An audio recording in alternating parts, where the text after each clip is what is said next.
Hello दोस्तों, SS मंत्रा YouTube channel में आप सभी का स्वागत है। नमस्कार। आज हम सीटेट 2026 की तैयारी के लिए सफलता के महामंत्र पर एक गहरी चर्चा करेंगे। बिल्कुल। हमारा फोकस रहेगा टैग वर्ड्स की तकनीक पर, जिससे मतलब परीक्षा में सही और गलत उत्तरों को आसानी से पहचाना जा सकता है।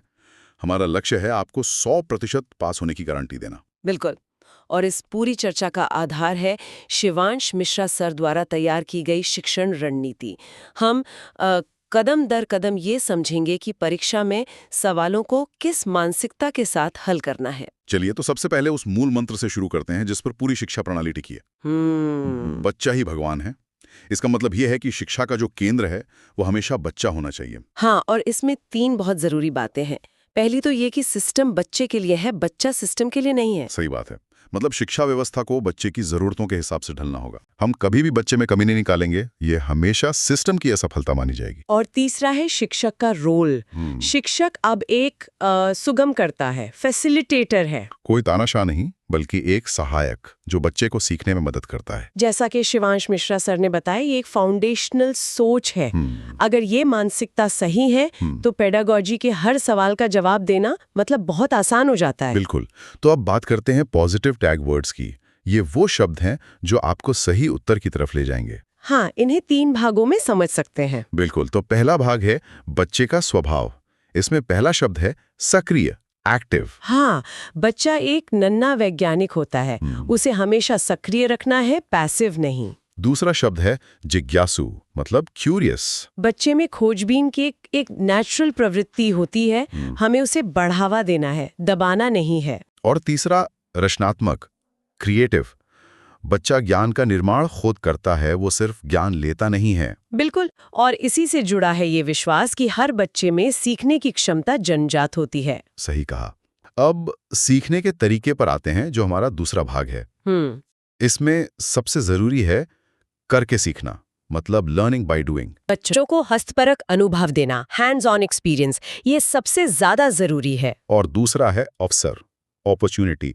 बच्चे को सीखने के सबसे ज्यादा मौके देने हैं और उन मौकों को उसके दैनिक जीवन से जोड़ना है। हाँ, पढ़ाई को बाहरी दुनिया और बच्ची की रोजमर्रा की जिंदगी से कनेक्ट करना बहुत जरूरी है। बिल्कुल। और क्लास में जो विविधता है, डाइवर्सिटी, उसे एक संसाधन के रूप में देखना है, समस्या के रूप में नहीं। सही। अब आते हैं तीसरे और अंतिम भाग पर, जो है सामाजिक और कक्षा का माहौल। इसमें सबसे पहले है समावेशी शिक्षा, इंक्लूसिव एजुकेशन। मतलब सबको साथ लेकर चलना है, किसी को भी अलग नहीं करना है। सहयोगात्मक रूप से, मतलब कोलैबोरेटिव तरीके से सीखने के लिए प्रोत्साहित करना है। ग्रुप्स में काम करना, एक दूसरे से सीखना। हाँ, और उन्हें चर्चा और संवाद, डिस्कशन के मौके देने हैं, ताकि वो सवाल पूछ सके, तर्क कर सके, और उनकी आवाज को प्रोत्साहन देना है, सम्मान देना है। बिल्कुल सही।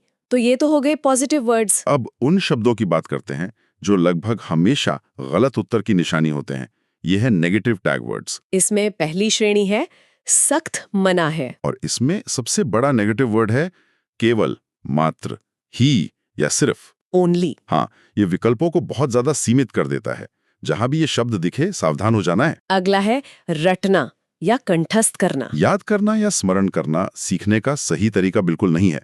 समझकर सीखना जरूरी है। फिर आता है दंड या सजा, पनिशमेंट। ये तो बिल्कुल गलत है।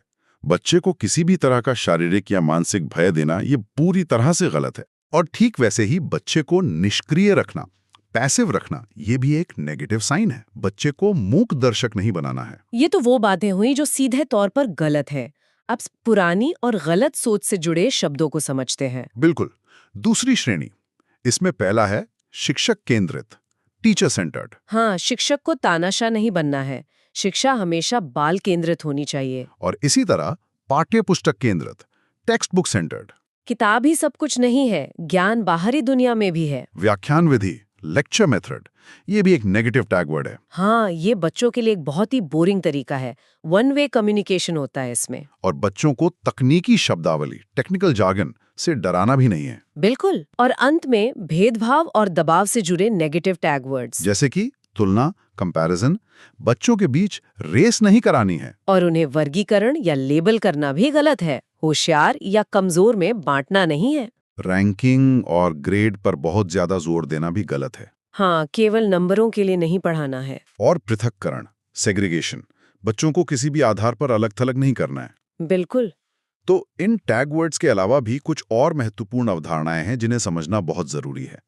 सबसे पहले त्रुटियां, मतलब एरर्स। हाँ, गलतियों को लेकर हमारा नजरिया क्या होना चाहिए? तो इसका एक सकारात्मक दृष्टिकोण है, वो ये कि गलतियां सीखने का हिस्सा हैं, पार्ट ऑफ लर्निंग। बिल्कुल।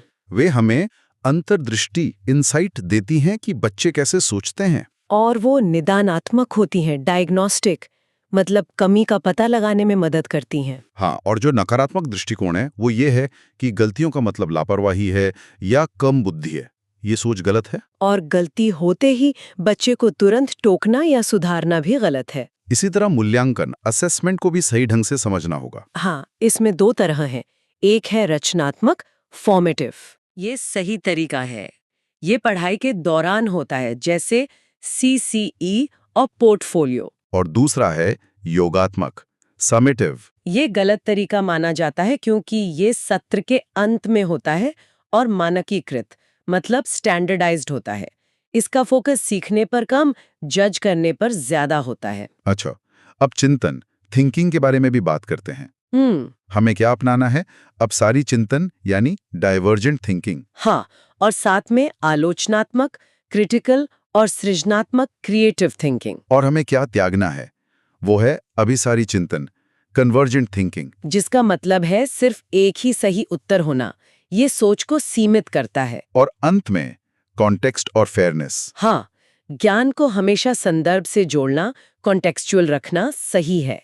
और अलग-थलग ज्ञान, डीकंटेक्चुअलाइज्ड, गलत है। और फेयरनेस में हमें समता, इक्विटी अपनानी है। जिसका मतलब है जरूरत के हिसाब से मदद देना। हाँ, समानता, इक्वालिटी नहीं, जिसका मतलब है सबको एक लाठी से हाँकना। ये दोनों अलग अलग चीजें हैं।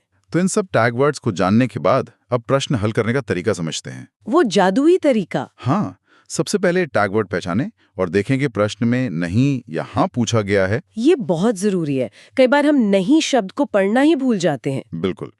अगर पॉजिटिव प्रश्न है तो सबसे अच्छा ग्रीन बटन वाला ऑप्शन चुनें जिसमें पॉजिटिव टैग वर्ड्स हों। और अगर नेगेटिव प्रश्न है तो रेड बटन ढूंढें और उसे टिक करें जिसमें नेगेटिव टैग वर्ड्स हों। और सबसे महत्वपूर्ण है एलिमिनेशन मेथड। हाँ, 3 गलत विकल्पों को हटाओ और एक सही उत्तर अपने आप मिल जाएगा। ये सबसे कारगर तरीका है। चलिए तो फिर एक अंतिम प्रहार करते हैं, एक क्विक रिवीजन। बिल्कुल। तो पॉजिटिव पॉइंट्स क्या-क्या हैं?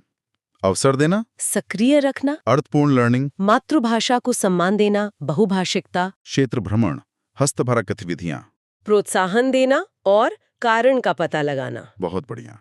और नेगेटिव पॉइंट्स? केवल, ही, मात्र, सिर्फ। याद करना, रटना। भेदभाव, लैंगिक रूढ़िवादिता, रोजगार परक या व्यावसायिक शिक्षा पर ही जोर देना। तकनीकी शब्दावली और बच्चे की उपेक्षा करना। तो ये लिस्ट परीक्षा से ठीक पहले रिवीजन के लिए बहुत ही उपयोगी है। बिल्कुल। तो अब जीत पक्की है, खुद पर विश्वास रखें, आप एक बेहतरीन शिक्षक हैं। विजयी भव। दोस्तों, अगर आपको ये क्लास पसंद आई हो तो SS मंत्रा चैनल को सब्सक्राइब करें, वीडियो को लाइक करें और बेल आइकन दबाना न भूलें। धन्यवाद।